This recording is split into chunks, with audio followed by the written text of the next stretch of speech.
Masih dalam spesial event serangkaian kunjungan kerja TPID se-Solo Raya. Mitra TA TV, inflasi adalah meningkatnya harga-harga umum secara terus-menerus. Kenaikan harga berlangsung dalam waktu lama yang terjadi hampir di seluruh barang dan jasa. Inisiatif pembentukan TPID dimulai sejak 2008 yang didukung dari berbagai kalangan, khususnya di daerah. Saat ini telah terbentuk 93 TPID di 33 provinsi yang mencerminkan semakin tingginya kesadaran daerah terhadap implikasi inflasi bagi kegiatan pembangunan dan kesejahteraan masyarakat secara umum. Mitra TA TV, kegiatan di hari kedua, peserta TPID se-Solo Raya menuju ke Pendopo Agung, Kabupaten Malang, untuk bertemu dan bertukar pikiran dengan TPID Malang. Perjalanan yang ditempuh sekitar 2 jam menuju kantor Kabupaten Malang. Untuk mengusir kejenuhan, para peserta menghibur diri dengan berkaraoke di dalam bus dengan fasilitas yang tersedia. Ya, Mitra TA TV masih dalam rangkaian acara kunjungan kerja Kantor Perwakilan Bank Indonesia Solo dan juga TPID se-Solo Raya. Dan hari ini kita sudah sampai di pemerintah Kabupaten Malang, tepatnya di kantor TPID Kabupaten Malang. Dan kita akan segera melakukan kunjungan kerja bersama dengan teman-teman TPID se-Solo Raya. Mari. Rombongan disambut hangat oleh anggota TPID Malang. Season acara tersebut dibuka dan dipimpin oleh Asisten 2 Kabupaten Malang, Bapak Nurman. Di akhir diskusi saling bertukar vendel kenang-kenangan. Peserta gathering melanjutkan perjalanan menuju Sego Iwa Ingkung Bu Eli di Jalan Raya Arjuno Bumi Aji Batu Malang. Acara berlanjut dengan info sharing tentang pembinaan klaster kentang oleh Bapak Imam selaku koordinator tani. Di info sharing tersebut saling tanya jawab para peserta gathering. Mempengaruhi inflasi terutama dari sisi penawaran, dari sisi supply, kita merasa perlu juga untuk terlibat di dalam bantuan teknis berupa pengembangan klaster. Nah, klaster itu dikembangkan sesuai dengan karakteristik dari suatu daerah itu.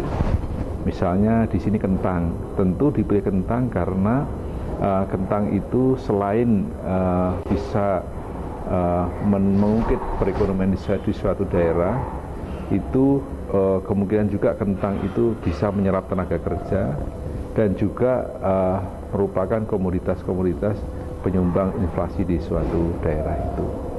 Nah, klaster itu biasanya kita kembangkan bersama dengan SKPD atau instansi terkait dan juga dibantu oleh universitas yang biasanya akan melakukan pendampingan dari sisi teknologinya.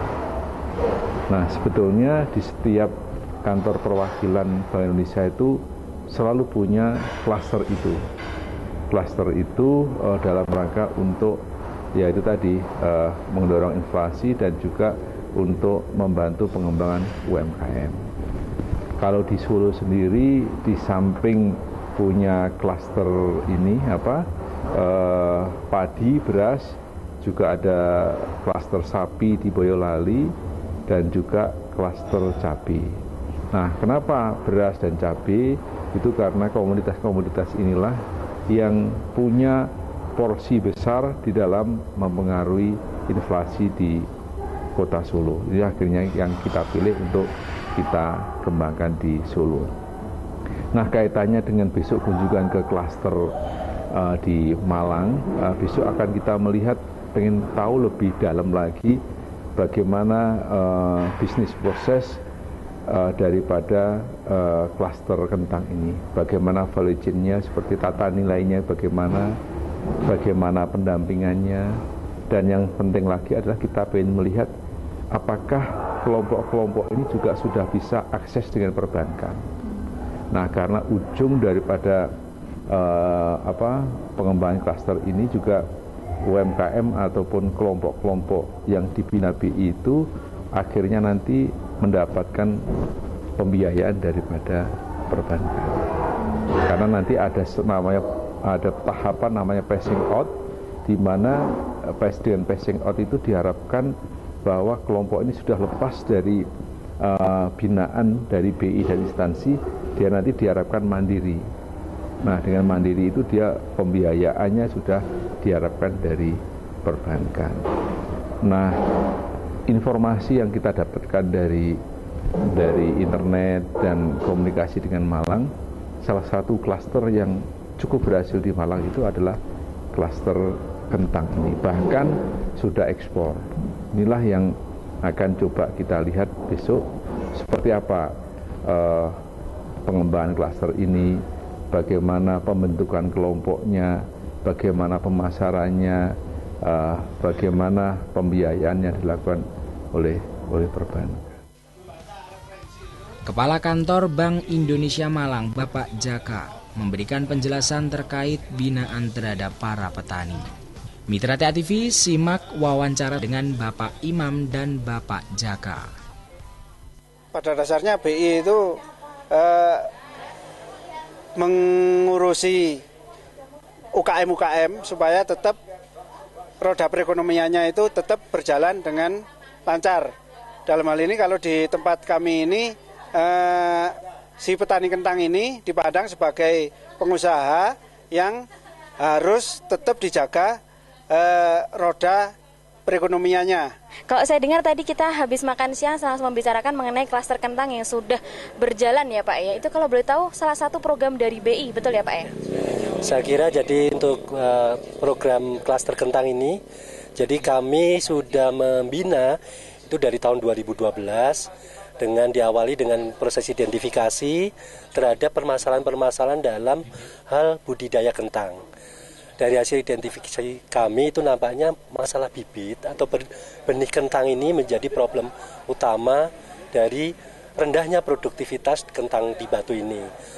Seperti kita ketahui awalnya produksi kentang di Batu ini rata-rata masih di bawah 20 ton per hektarnya. Kemudian setelah kita lakukan bantuan teknis berupa pelatihan-pelatihan, kemudian juga perbaikan dengan sistem pemupukan, sistem budidayanya antara lain dengan menggunakan mulsa, kemudian juga kita menggunakan pola-pola perbenihan yang baik, itu produktivitasnya bisa ditingkatkan. Hingga saat ini telah mencapai sekitar 30 ton rata-rata per hektarnya. Saya kira cukup menggembirakan selama beberapa tahun terakhir ini. Namun demikian tentunya kita juga harus tetap berbenah diri bahwa masalah benih ini mestinya juga dikembangkan dengan bagaimana petani itu bisa mandiri secara budidayanya dari benih kemudian sampai juga pada aktivitas pasca panennya. Saya kira itu proses yang harus dikembangkan ke depannya. Karena mau tidak mau benih ini menjadi isu sentral untuk pengembangan kentang ke depan. Bisa menjadi inspirasi ya. Artinya gini, bahwa apapun yang kita lakukan tentunya tujuannya adalah bagaimana masyarakat kita bisa memperoleh peningkatan pendapatan, bisa memperoleh aktivitas yang memang produktif dalam hal kegiatan ekonomi di masyarakat. Saya kira semuanya bermuara ke situ. Ya, apa yang kami lakukan tentunya dengan tujuan bahwa selain juga meningkatkan produktivitas kentang, tentunya juga berimbas pada kenaikan dari pendapatan masyarakat. Saya kira itu yang kita harapkan. Mitra TA TV, tak terasa waktu sudah sore menjelang malam. Peserta melanjutkan perjalanan menuju wisata Museum Angkut yang berada di Jalan Terusan Sultan Agung nomor 2, Kota Batu. Di Museum Angkut disambut suasana klasik di seluruh penjuru dunia. Salah satunya adalah mobil Bapak Presiden RI yang pertama, Insinyur Soekarno. Di Museum Angkut peserta diarahkan sedikit rileks dikarenakan dengan beragam kegiatan kunjungan. Beranjak dari Museum Angkut, para peserta gathering melakukan kunjungan ke pusat oleh-oleh. Mitra TA TV, setelah agenda kegiatan hari kedua kunjungan berakhir, rombongan peserta menuju pulang ke Hotel Zam-Zam untuk beristirahat.